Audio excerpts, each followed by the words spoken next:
Science is everything.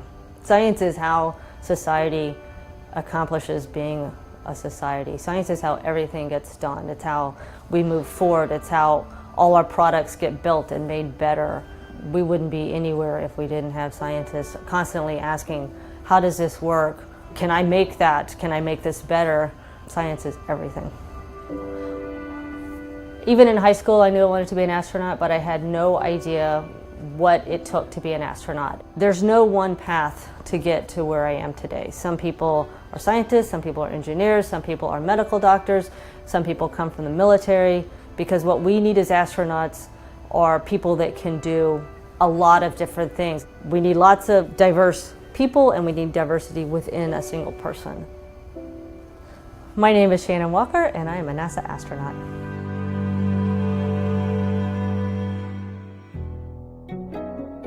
I was actually born and raised in Houston, and so having the Johnson Space Center in my backyard always stoked that interest for me, because I was always aware of what we were doing and what was going on. I spent about 6 months in space in 2010. My ride to and from the space station was on the Soyuz spacecraft, and I was actually trained as the co-pilot on there. So I spent a lot of time in Russia training and understanding, learning how to fly that spacecraft. We will wake up in the morning, overnight, the control centers have uplinked a schedule to us, and what they want us to do that day is what we do that day. And it could be maintenance, it could be science, it could be rearranging the space station, it could be dealing with stowage. It's just whatever the ground needs to accomplish. And so you do a little bit of everything in space. And I remember very distinctly, for about the first month that I was in orbit, I would wake up almost every night feeling like I needed to turn over. But that doesn't do any good in space. And so you just sort of shuffle around a bit and go back to sleep.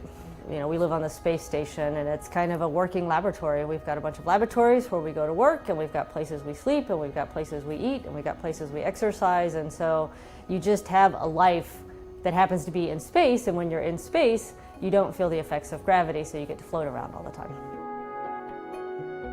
Living in space is easy. Coming back, it's pretty hard.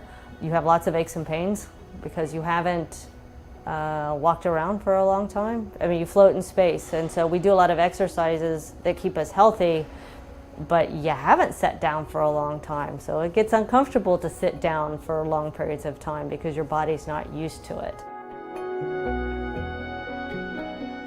Since being an astronaut, I think I've gotten a little more outgoing, because I need to spread the word on what NASA does.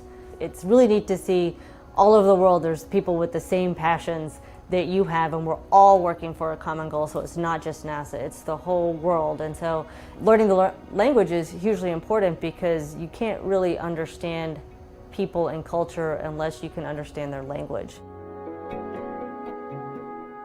We're still in such early stages of the human spaceflight era.